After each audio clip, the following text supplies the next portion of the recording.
Glen Tmekei Peterson recalls a moment when President Ronald Reagan visited Guam in 1984. I think I was in middle school and going to the airport and just seeing Air Force One land and President Reagan coming off and doing a speech and just looking around. I saw the security going on. I remember looking up in the on the roof of the airport and seeing the snipers and seeing all the Secret Service and be like, wow, this is actually pretty cool.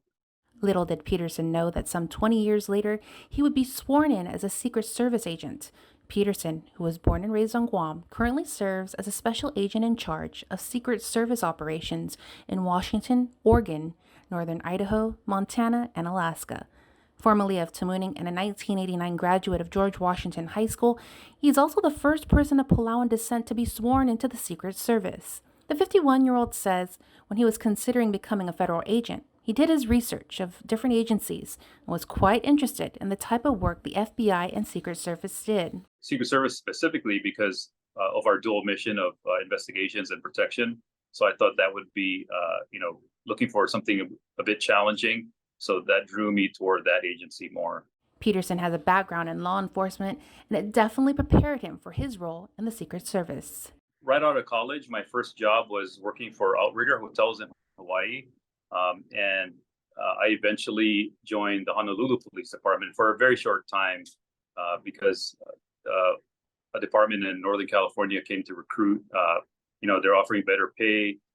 It was a department that had you were able to do multi jobs, which is police, fire, and EMT. So I found that pretty interesting. When asked if he has any memorable moments in his career, a couple came to mind. The first time I ever protected the president of Palau, that was pretty cool for me. I was a brand new agent. It was, I think, in 2002, and the president at the time was Tommy Remengesau, and my supervisor at the time. I was based in Honolulu, and he said, "Well, you're Palauan, right?" I said, "Yeah." He said, "Well, do you speak Palauan?" I said, "Yeah, I speak it fluent."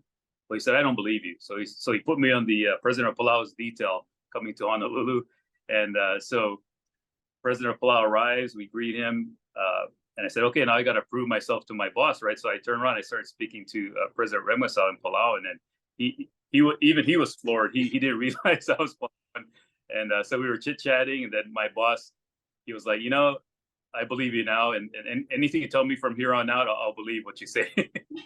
Another memorable experience back in 2016, I was covering President Obama's visit to the island of Midway. It's a very historical site.